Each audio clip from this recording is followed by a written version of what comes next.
moral dan rata-rata sekarang promosi brand itu promosi produk kadang promosinya di luar nalar atau menimbulkan kesan atau pandangan negatif. Nah, apakah ini dapat dikatakan kegiatan digital marketing untuk UMKM atau promosi terpenuhi atau justru bisa menimbulkan dampak negatif yang lebih besar bagi brand dan reputasi bisnis dan kemudian bagaimana konten promosi dapat menarik, relevan, namun tanpa mengorbankan integritas brand dan terus apakah ada hal-hal yang perlu dihindari agar tidak terjadi hal fatal dalam kegiatan marketing yang harus dipahami untuk para UMKM, Kak? Mungkin itu pertanyaan dari saya, Kak. Terima kasih. Oke, Oke, makasih Kak Dea. Ya, Kak Dea tadi dari mana?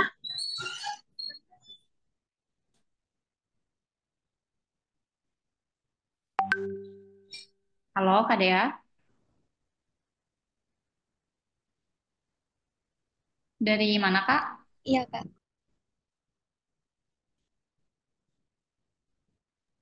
Boleh di-mention Kak Dea dari mana? Oh iya, aku dari Sulawesi Barat, Kak. Dari Sulawesi Barat. Terima kasih ya Kak Dea atas pertanyaannya. Kak Dewi ini aku langsung jawab aja ya. Boleh, silakan Kak Mel. Iya. Oke, jadi tadi pertanyaan Kak Dea itu misalnya konten-konten promosinya itu pakai teknik virality gitu ya, tapi pakai cara-cara yang tadi katanya tidak bermoral atau mungkin virality tapi dapetnya segmentasi negatif gitu ya. Nah, sebenarnya kalau segmentasi negatif itu tergantung balik lagi nih ke brand ownernya atau si sense of belonging ke brand itu sendiri. Brand negatif itu sebenarnya nggak selamanya negatif sih sebenarnya, tapi ya itu jelas punya impact yang cukup bumerang ya buat brand. Karena kenapa ya negatif tuh orang-orang nanti asumsinya kan top of mind-nya adalah selalu negatif. Kita ambil case tadi misalnya produk pengharum mobil gitu misalnya. Walaupun dia nggak pakai konten-konten yang virality atau yang aneh-aneh atau yang tidak bermoral yang seperti maksud tadi ya. Karena aku juga di sini konteksnya aku nggak tahu nih kontennya seperti apa gitu ya. Jadi kita ngambil case tadi semoga ini agak related. Misalnya yang kita udah semua tahu nih ada pengharum mobil walaupun dia campaign-nya itu selalu bagus tapi kita menghindari banget untuk mencium si eh, produknya. Karena apa? Karena orang-orang udah mulai punya sentimen negatif lewat word to mouth, mulut ke mulut, bahkan di posting dalam kehidupan sehari-hari mereka di tadi Twitter atau di Instagram, testimoni mereka menimbulkan segmentasi negatif. Tapi kita aware sama brandnya gitu, brandnya tapi kita aware, tapi kita nggak akan mau melakukan pembelian khusus ke produk itu gitu. Ini aku sebut misalnya brand parfum dengan bau jeruk gitu, spesifik bau jeruk gitu kan. Itu ada banyak banget segmentasi negatif. Aduh, gue mual pakai naik Gojek, Grab atau Gokar, tapi bau jeruk gitu. Terus bau jeruknya ternyata ada 10 pakainya. Itu kan udah bukan mau mual tapi udah pingsan gitu. Nah, itu walaupun sebenarnya mereka marketingnya bagus, tapi udah punya segmentasi yang negatif, itu bakal jadi bumerang balik lagi ke si brand itu sendiri. Tapi kalau pertanyaannya tadi juga, apakah dengan konten-konten yang negatif tadi, itu bisa ningkatin virality atau bahkan naikin sales, tapi berdampak ke negatif, itu balik lagi ke konsiderasi si pemilik brandnya. Mau pakai jalur instan kah, bisa dapat virality dengan segmentasi negatif, nah itu ngebalikin brand trustnya lama lagi tuh mungkin penjualannya akan meningkat di kurun waktu tertentu aja ketika lagi viral. Tapi pas udah nggak viral, viral kan timelinenya tuh ada tiga ya. Ada yang viral sebentar banget, itu 1 minggu sampai 1 bulan. Ada yang viral tuh per quarter atau ada durasinya tuh bulanan sampai 6 bulan. Tapi ada juga yang viral tuh sampai setahun atau bahkan sampai sekarang. Misalnya kayak ada Break, ada KitKat, atau misalnya odol gitu. Odol, kita tahu odol tuh pasta gigi, tapi kita nggak bilangnya tuh pasta gigi. Padahal odol adalah merek, walaupun mereknya udah nggak punya, nggak ada gitu. Atau misalnya mineral, kita jarang pesen minuman tuh mineral gitu. Pasti Aqua, walaupun yang datang entah Le Minerale atau Nestle atau yang lain-lain gitu. Jadi balik lagi ke si pemilik brandnya sendiri tuh maunya tuh pakai cara yang kayak gimana, mau pakai yang instan dengan virality, dengan konten-konten promosi yang tidak bermoral atau mengikuti tren tapi nggak relevan sama brand message atau brand communication dari produknya sendiri, tapi punya sales yang cukup, tapi di kurun waktu tertentu atau dengan sentimen positif yang itu akan sangat-sangat ngebantu dengan keberlangsungan brand itu dalam jangka panjang, walaupun nggak langsung kenaikannya tajam gitu, tapi konsisten penjualannya sedikit, sedikit, sedikit, tapi konsisten ketimbang cuma satu kurun waktu tertentu karena virality itu tapi habis itu nggak ada lagi orang yang mau beli karena punya sentimen negatif, ah nggak mau ah beli itu, brandnya bercanda mulu, atau ah nggak mau ah pakai brand itu, tidak bermoral gitu, atau aduh aneh banget sih tuh brand itu viral sih tapi pas gue cobain ternyata kualitinya biasa aja atau bahkan ini under quality nih menurut gue gitu. Nah itu harus dipertimbangkan lagi gitu sih. Semoga terjawab ya Kak Dea dari Sulawesi Utara. Terima kasih banyak. Si Kamayang, Kak Dea gimana, sudah terjawab? Ya Kak, aman. Oke, siap. Terima kasih Kak Dea. Teman-teman, aku izin gantian ya. Sekarang yang di chat dulu, nanti setelah itu baru yang raise hand lagi. Kak Mayang, di sini ada yang bertanya dari Kak Rudi. Kamu mau tanya, apakah beriklan itu perlu testing atau langsung gas aja nih? Dengan berbagai banyak tools untuk beriklan kan sebetulnya terbantu mencapai audiens kita meskipun tidak fokus. Paling tidak ketika iklannya lewat di beranda, aji mumpung ada yang klik, iklannya kemudian tertarik dengan produk kita pasti dibeli. Katanya. Gimana nih Kak Mayang? Oke, aku langsung jawab ya. Nah, A/B testing itu penting-penting banget untuk beriklan ya. Jadi nggak langsung gas aja sih sebenarnya, tapi tergantung ya. Kalau misalnya mau langsung gas aja, kita lihat dulu nih brand kita tuh seperti apa, terus marketing budgetnya tuh kayak gimana. Jadi pelaku UMKM di sini aku harapin tuh juga udah harus melek ya sama finance-nya si brandnya itu sendiri gitu.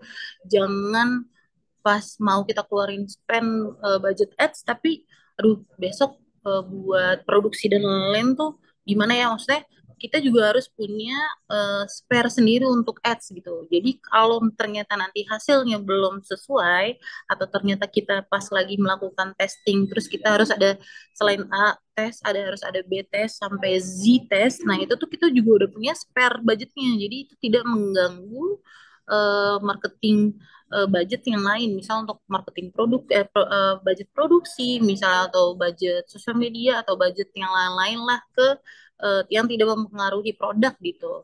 Nah, penting banget kalau untuk melakukan testing, tapi itu tadi kita akan tahu ukurannya itu kecil atau besarnya budget itu dari dalamnya riset. Jadi kita harus benar-benar lagi balik lagi kita tanya riset kita tuh sejauh apa sih, riset kita tuh semendalam apa sih, riset kita tuh serelevan apa sih gitu. Kita juga harus tahu tadi tuh goalsnya, risetnya, target audiensnya gitu. Kalau di sini kan Kak Rudi tanyakan dengan berbagai tools yang banyak beriklan sebenarnya terbantu mencapai audiens kita meskipun tidak fokus. Nah, kakak bisa pakai dua skema nih Kak Rudi. Misal A/B testing yang pertama adalah misal menggunakan Meta Ads dengan budget 100.000 dalam 1 minggu. Berarti pengeluarannya sehari itu adalah sekitar 7.000 sampai 10.000-an tuh satu hari. Nah, itu kakak bisa set tuh misalnya target audiensnya terlalu luas, demografinya misalnya Jakarta, itu satu hari nggak sampai 1 jam dengan budget 10.000, 7.000 sampai 10.000 satu hari itu pasti udah langsung habis gitu karena terlalu luas. Nah, coba di set lagi pakai budget misal 150.000 di Meta Ads tapi spesifik target audiensnya misalnya laki-laki, usianya Gen Z atau misalnya milenial sekitar 18 sampai 35 tahun. Terus di situ juga sampai ada yang bisa di set sampai personality atau sampai ke interestnya mereka. Misal mereka sukanya produk wibu gitu. Misalnya kalau Karudi jualan kaos-kaos anime dan lain-lain gitu. Di set tuh di situ. Nah, itu akan agak naik budgetnya misalnya sekitar ada kenaikan misalnya, tapi kita udah punya spare 150.000 untuk 1 minggu atau bahkan 3 hari, itu reach-nya akan lebih-lebih spesifik. Nah, itu biasanya yang lebih berhasil sampai ada melakukan pembelian. Nah, balik lagi goals-nya adalah awareness atau goals-nya sampai ke conversion atau sales gitu. Jadi budget itu kita nggak bisa bilang itu beli ya. Kita akan buang, gua akan bakar duit nih, enggak. Kita harus berubah mindset kita kalau pasang ads atau iklan itu bukan bakar duit, tapi itu investasi, investasi jangka panjang gitu. Kak Rudia, semoga menjawab ya. Siap, terima kasih Kak Mayang. Kak Rudi boleh typing juga ya, apakah sudah menjawab? Oke, terima kasih. Mantap Kak, terima kasih katanya. Oke, siap. Oke, next Kak Mayang. Sebelum ke pertanyaan selanjutnya, aku mau reminder lagi nih. Kayaknya aku belum lihat ada yang Insta Story nih Kak Mayang. Ayo Wah, sayang teman-teman sekali. boleh. Nanti hadiahnya balik ke aku loh. Boleh Silakan banget ya teman-teman. teman-teman. Iya, lumayan nih teman-teman. Boleh Insta Story, tag Instagramnya @smashUp.id dan @allaccess.id. Dan juga mungkin boleh juga follow LinkedIn-nya All Access dan juga LinkedIn Smash Hub ya teman-teman. Oke, selanjutnya kita lanjut ke Q&A dari Kak Hilarius yang raise hand nih. Boleh Kak Hilarius, apakah bisa on cam? Oh, sorry Kak, sinyalnya agak kurang ya kalau saya on cam nanti Oh, takutnya boleh. putus-putus. Boleh, silakan Kak. Sebelumnya suara saya terdengar dengan jelas. Pendengar Kak. Oke, saya pengen tanya aja sih ke Kak Mayang. Sebelumnya sih Kak Mayang atau All Access tuh pernah pegang B2B nggak sih? Dan saya sebenarnya ada pertanyaan tentang B2B juga ya, karena eh, apapun yang dilakukan eh, proses marketing itu kan based on research and data ya. Sedangkan untuk saat ini data yang kita pegang adalah TikTok, Instagram, YouTube itu sebagai salah satu sosmed yang terbesar. Sedangkan kalau kita misal dari UMKM B2B itu kita mau pakai tiga platform itu kan agak tricky ya karena terlalu luas ya. Sedangkan B2B Ya. kan kita kan antar prinsipal antar bisnis gitu ya. Nah, apa yang bisa kita lakuin sih Kak di tiga platform itu? Itu aja sih Kak. Terima kasih. Apakah kita harus melakukan branding ataukah eh, cara marketing seperti apa sih yang bisa dilakuin di tiga platform itu? Terima kasih Kak. Oke, terima kasih Kak Hilarius. Pertanyaannya, aku izin ngejawab ya tadi pertanyaannya. Pernah nggak All Access handle B2B? Kebetulan kita lagi ada proses pitching juga sama B2B, terus kita juga ada pernah handle juga B2B. Jadi sebenarnya tuh B2B juga kurang lebih pendekatannya, approaching-nya tuh juga sama ya dengan B2C gitu ya. Tapi pemilihan channel ini juga harus mesti yang tepat gitu. Walaupun sekarang kan udah ada LinkedIn ya yang emang profesional channel yang kita bisa gunain. Tapi aku belum bisa suggest untuk penggunaan LinkedIn Ads kalau misalnya brandnya sendiri tuh secara awareness itu belum kuat gitu. Jadi mungkin untuk approach marketingnya, Kak Hilarius bisa gunakan sosial media, mulai dari Instagram, Facebook, TikTok, atau misalnya main channelnya Instagram, TikTok dulu aja deh. Nah, itu untuk awareness, tapi tidak menggunakan iklannya itu nggak apa-apa banget, tapi secara organik itu yang harus di maintain dan itu yang harus riset mendalam dan eksekusinya tuh tepat. Jadi konten-kontennya tuh yang relevan, benar-benar menggambarkan value dari brand B2B-nya sendiri, supaya walaupun yang di situ rata-rata B2C yang ngelihat ya, atau audiens itu nggak terlalu relevan untuk B2B, tapi setidaknya aware dulu dengan brandnya Kak Hilarius. Nah, yang kedua, sebenarnya kanal marketing mana sih yang lebih tepat untuk berikan bagi B2B? Yang paling relevan itu sebenarnya adalah Google Ads, karena orang itu udah interestnya udah ada di situ. Orang tuh udah nyarinya tuh udah spesifik banget keywordnya. Jarang orang tuh nyari keyword satu keyword doang buat nyari, misalnya B2B-nya apa dulu nih, misal kayak ekspor, misalnya ekspor rotan gitu misalnya, atau ternyata misalnya ekspor biji pala gitu kan, nggak mungkin cuma ngetik doang ekspor, tapi pasti lebih detail lagi, ekspor biji pala dari daerah Mataram, atau misalnya ekspor rotan dari Jepara, atau misalnya ekspor jati dari Jepara. Nah, itu orang-orang B2B itu biasanya kolomnya tuh ada di situ, di website dan Google Search. Nah, itu bisa pakai Google Search Engine, atau bisa pakai JSN, GDN, atau bahkan bisa pakai programmatic. Nah, itu tapi kalau misalnya memang mau investasi di LinkedIn Ads untuk dapetin potensial partner dari B2B lainnya, itu juga bisa. Tapi rata-rata kalau buyers itu jarang juga sih di LinkedIn ya, karena di LinkedIn itu cukup mahal untuk pasang ads. Satu harinya itu sekitar 365.000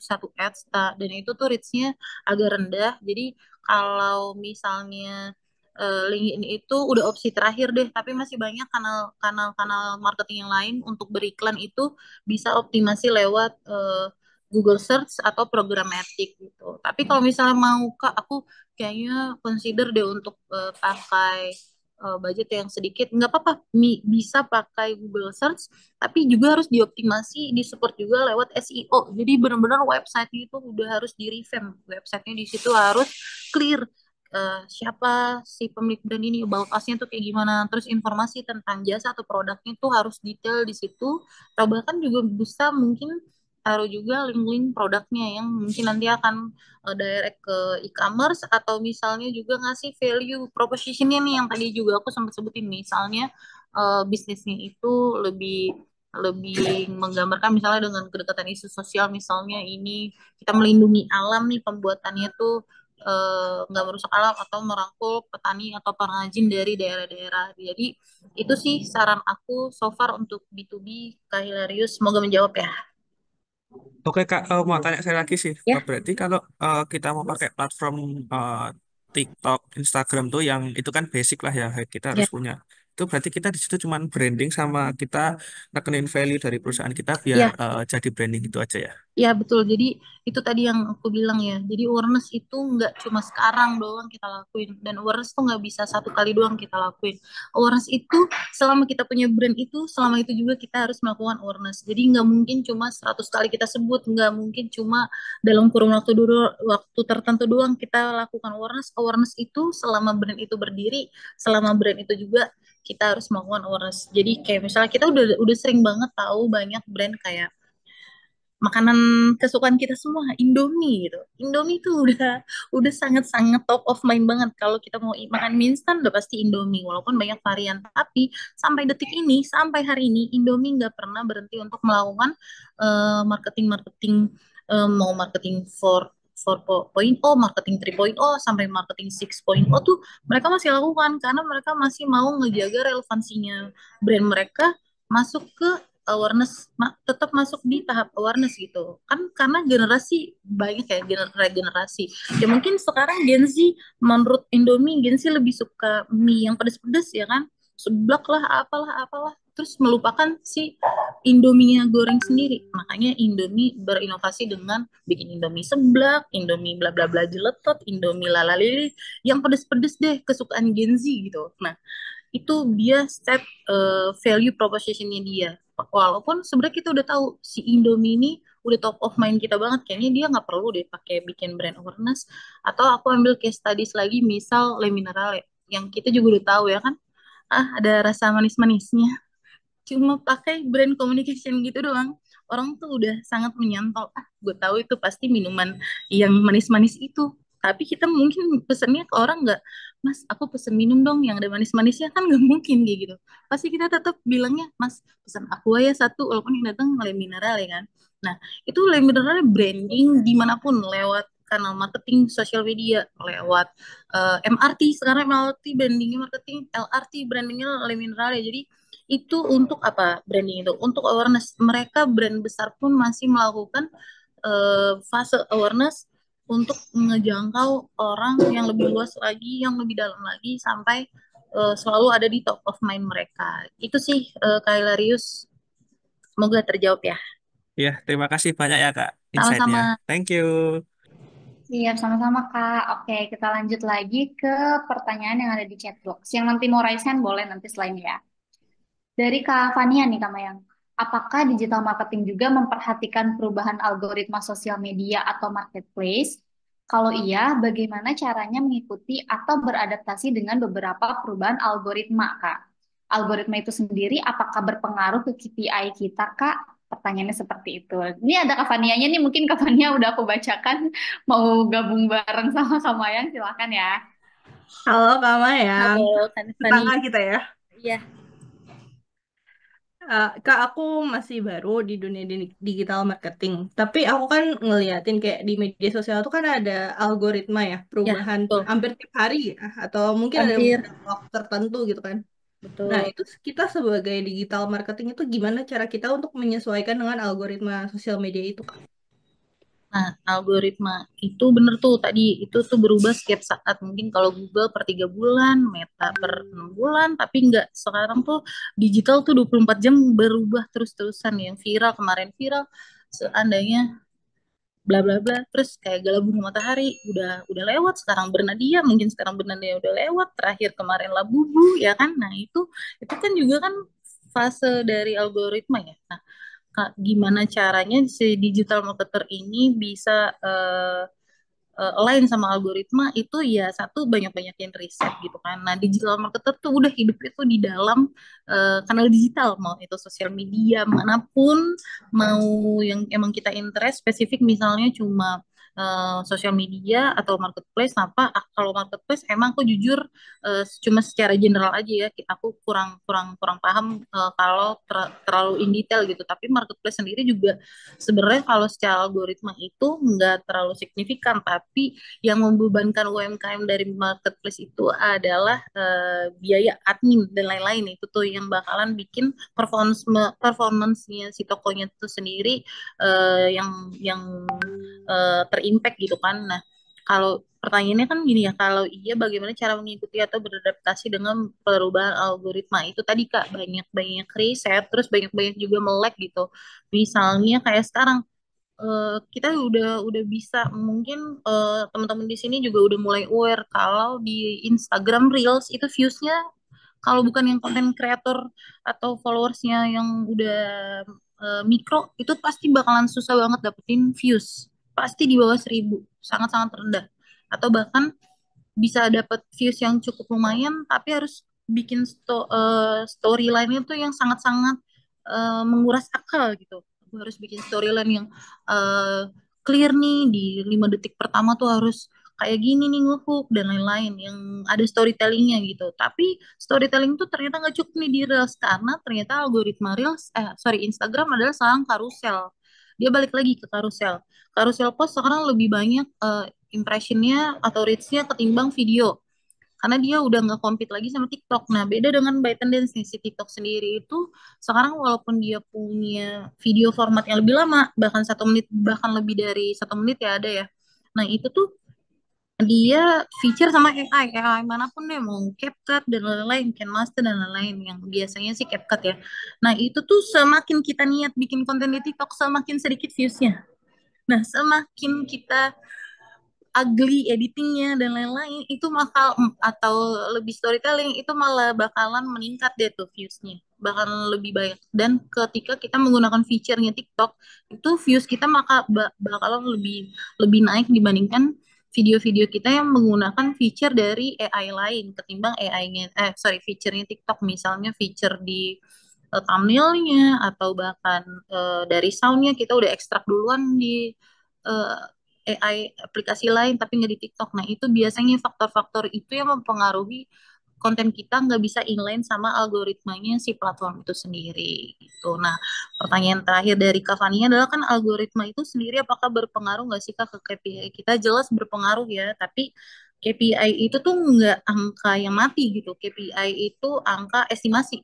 Nah, kalau misalnya ternyata kita udah ngeset nih KPI kita dalam 1 bulan tuh sekian gitu, tapi kita udah bisa review secara weekly atau daily, misalnya kan kita review, oh ternyata dailynya cuma rate sekian nih, baru bisa rate sekian persen ini dari KPI. Nah, itu kita harus punya critical thinking juga tuh Kak, gimana sih caranya buat kita bisa dapetin achieve atau KPI. Nah, misal kalau KPI-nya di sosial media adalah views, oh ternyata views kita nih nggak bisa reach nih dengan konten yang udah kita posting nih di seminggu, tapi kita masih punya spare 3 minggu ke depan nih, ya bisa pakai boost post.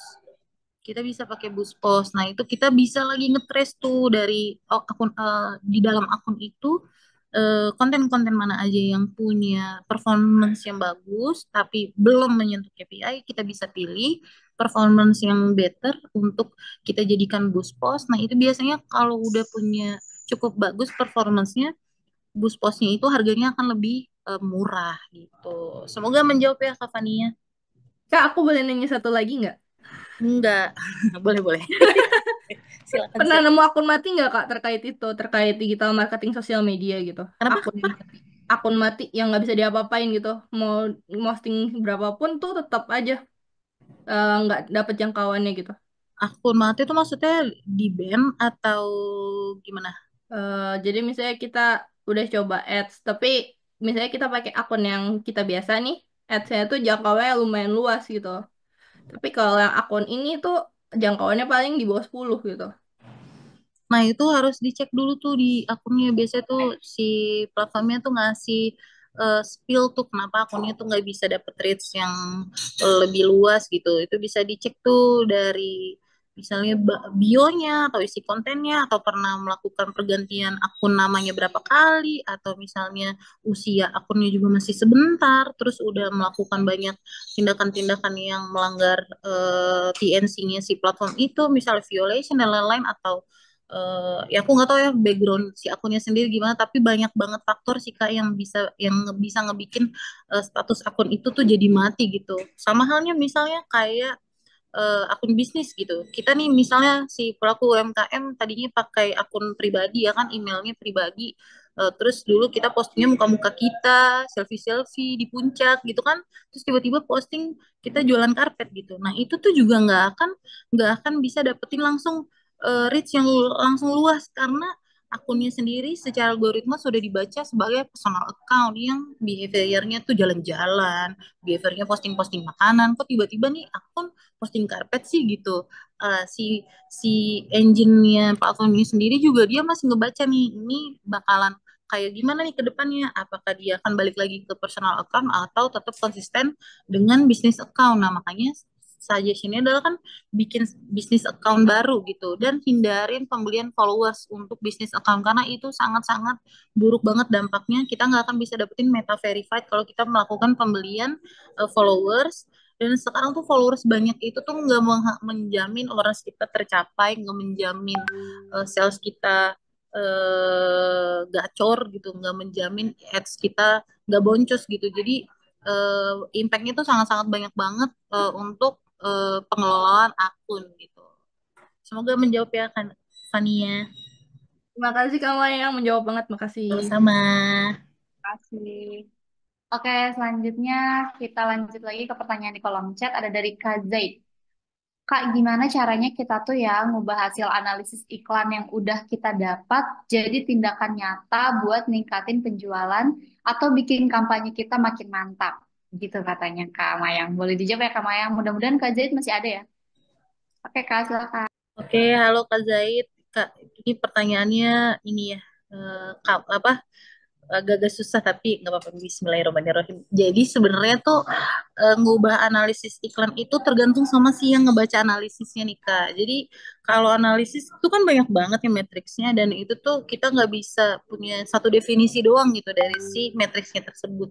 Definisinya tuh luas banget. Nah dari situ sih kita harus translate dulu nih dari analisanya ini jadi definisi yang kuat gitu. Nih, kenapa ya ini CTR-nya tuh tinggi tapi kliknya tuh rendah atau misalnya kebalikannya CTR-nya rendah tapi impressionnya tuh lebih luas gitu. Nah, itu tuh kita harus tahu dulu tuh ngebaca insight dari analisis iklannya sendiri. Nah, yang kedua adalah yang mempermudah kita nih buat ningkatin penjualan selain ngebaca analisa itu adalah melakukan riset secara offline sih itu udah bisa bisa dilakukan ya.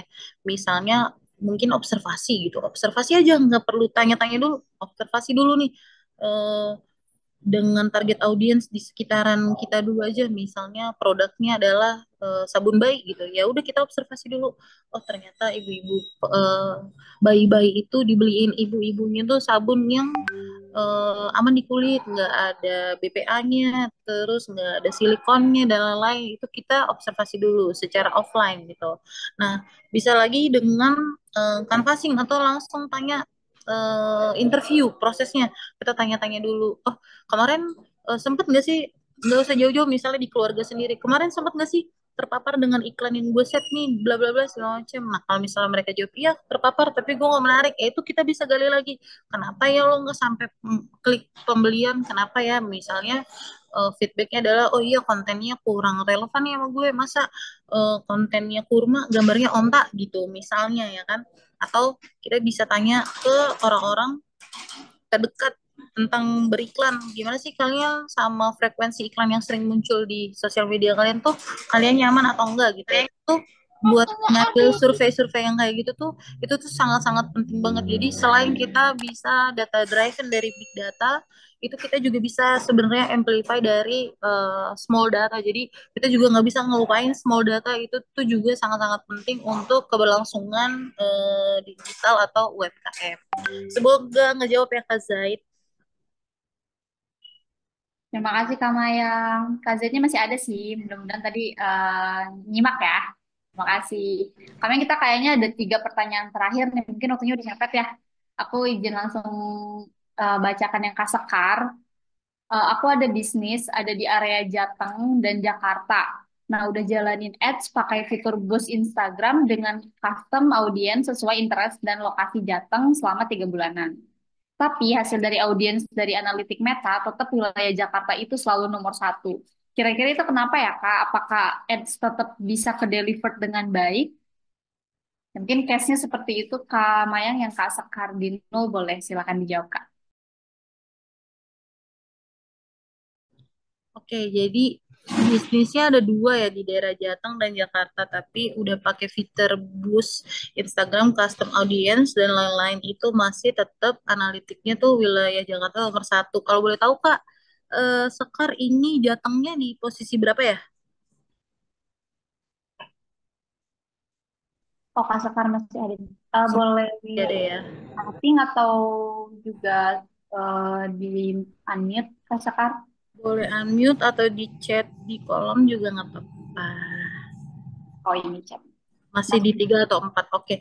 Jadi ini pakai boost post ya dari konten-konten yang udah ada. Mungkin dari 3 hari udah naik baru di boost post, atau di 1 hari naik baru di boost post ya. Suggestion aku adalah kalau menemukan hal-hal yang kayak gini, karena ini kan juga lokasinya ada dua ya di Jakarta dan Jawa Tengah.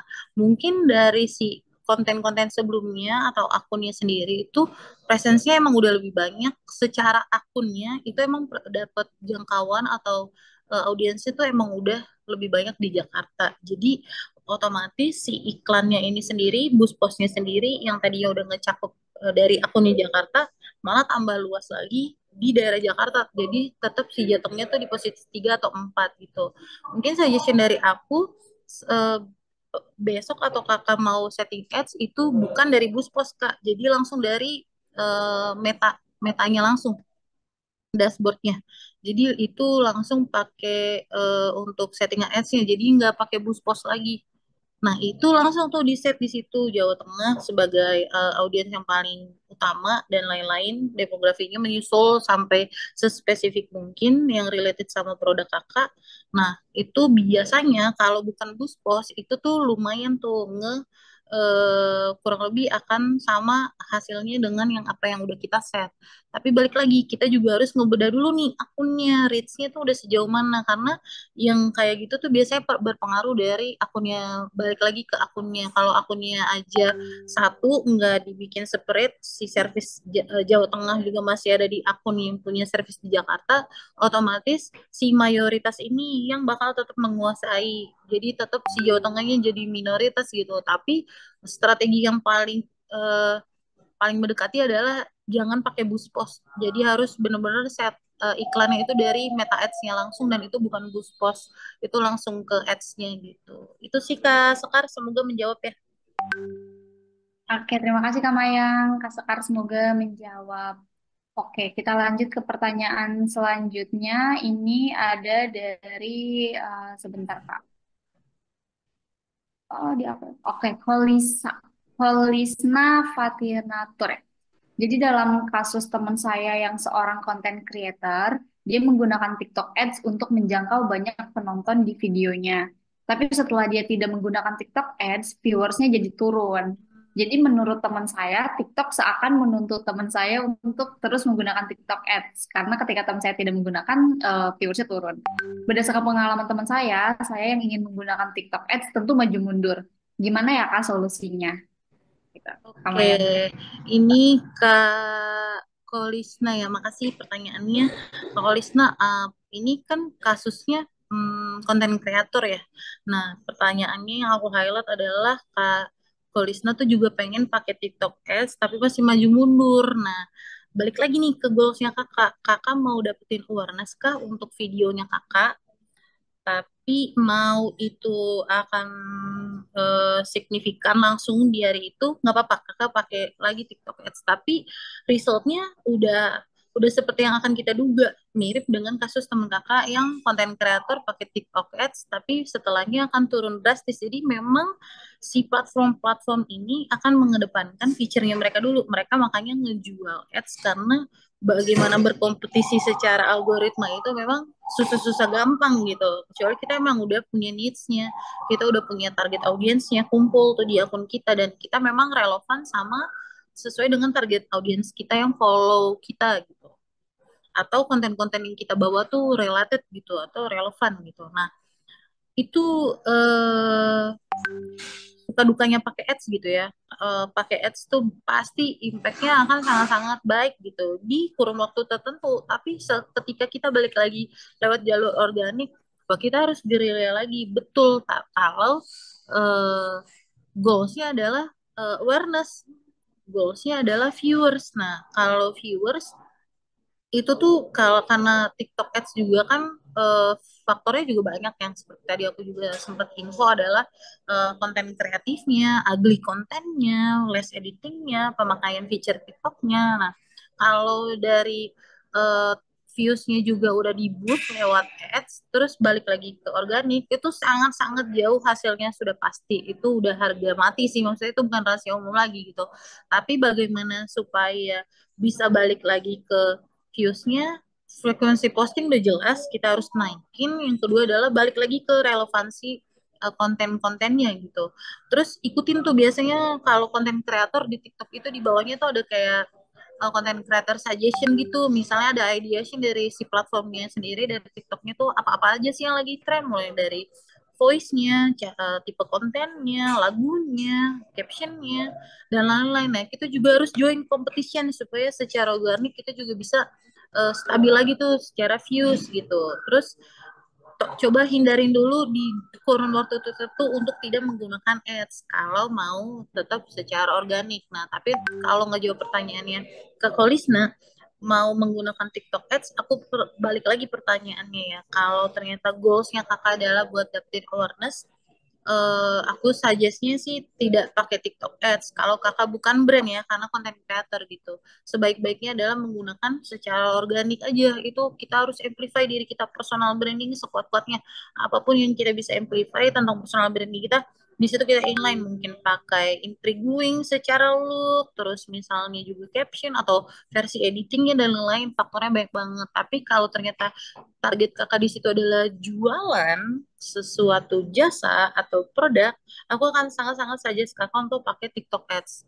Karena itu akan ngebantu banget penjualan kakak atau brand kakak. Tapi kalau untuk konten kreator, itu aku prefer kakak collab sih sama konten-konten kreator lain secara organik gitu. Collab atau misalnya stitch konten orang.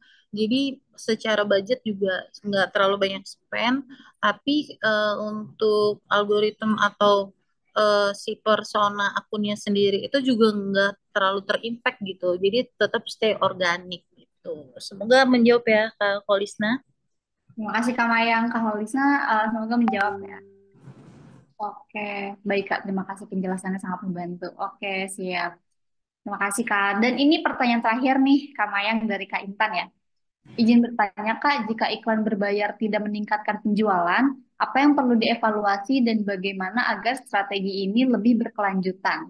Mungkin boleh dijawab, Kak Mayang di sini juga ada Kak Intan. Silakan Kak Mayang. Halo Kak Intan, terima kasih pertanyaannya. Nah, kalau misalnya iklannya nggak langsung impact nih dalam penjualan, kita mungkin harus evaluasi lagi ya bagaimana tahapan awareness-nya nih, awareness-nya kita udah sampai mana nih. Kita nggak perlu deh pakai tools yang berbayar dulu, tapi kita juga bisa balik lagi tuh ke Meta atau tools dari Instagram yang langsung kita cek dulu awareness kita udah sampai mana, si presence-nya brandnya ini sendiri udah sejauh apa gitu. Terus kita juga coba lihat engagement-nya sendiri tuh udah sampai mana. Apakah kita punya interaktif konten di akun itu sendiri, misalnya polling di Instastory atau konten-konten video yang punya intriguing atau engagement caption, atau apakah orang-orang itu banyak yang nge-share konten kamu atau banyak yang komen di konten kamu. Itu yang kita harus evaluasi dulu secara desire. Tapi kalau misalnya tolak ukurnya di sini e-commerce, kita bisa cek lagi tuh di e-commerce itu responnya kita dalam e-commerce itu udah sesuai standarnya belum sih. Biasanya toko-toko yang punya rating bagus itu standarisasi untuk reply message-nya itu dari calon pelanggan itu kurang dari 5 menit ya, responsif gitu. Terus nggak semuanya tuh terlalu bot gitu, sampai apa aja tuh yang jawab bot gitu.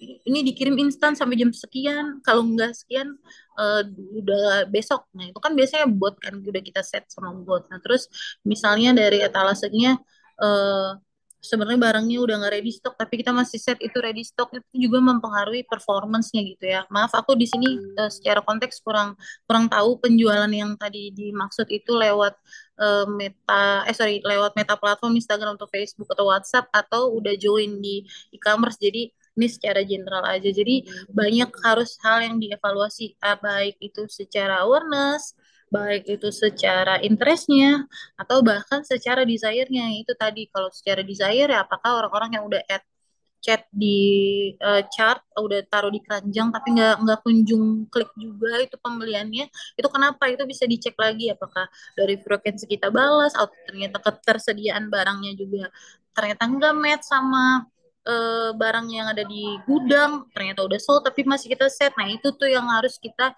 coba bedah. Nah setelah itu baru kita masuk lagi ke analisa iklannya, apakah kita juga udah ngeset secara tepat, target audiensnya udah sesuai atau belum. Kita juga bisa ngelihat CTR-nya udah sesuai atau belum, dan matriks-matriks lainnya. Itu sih Kak, semoga ngejawab ya. Nah, bagi teman-teman yang mau order kaos keren, silakan bisa di marketplace Shopee, Tokopedia, Bukalapak maupun Lazada. Caranya tinggal ketik saja Muhammad Ervando ya. Nah, teman-teman tinggal pilih untuk kaos-kaos kerennya. Kemudian yang cocok langsung saja di order untuk kaos-kaos kerennya ya. Bisa di order satuan, lusinan, ataupun borongan, silahkan bebas. Nah, berikut ini saya kasih rangkumannya ya. Nah, teman-teman ketik saja di Shopee, Tokopedia, Bukalapak, Lazada, ketik Muhammad Ervando. Nah, kemudian juga tersedia kaos lengan panjang dengan desain-desain keren. Tinggal teman-teman pilih di marketplace Shopee, Tokopedia, Bukalapak, Lazada. Cuman untuk kaos lengan panjang ketiknya Vando Official Shop ya. Spesial untuk kaos lengan panjang, bisa untuk pria maupun wanita. Nah, untuk wanita yang berjilbab sangat cocok ya, karena pakai lengan panjang tersedia juga, dan tentunya dengan desain-desain kaos yang keren, kekinian. Nah, silakan teman-teman bisa ketik di Shopee, Tokopedia, Bukalapak maupun Lazada, ketik saja Vando Official Shop.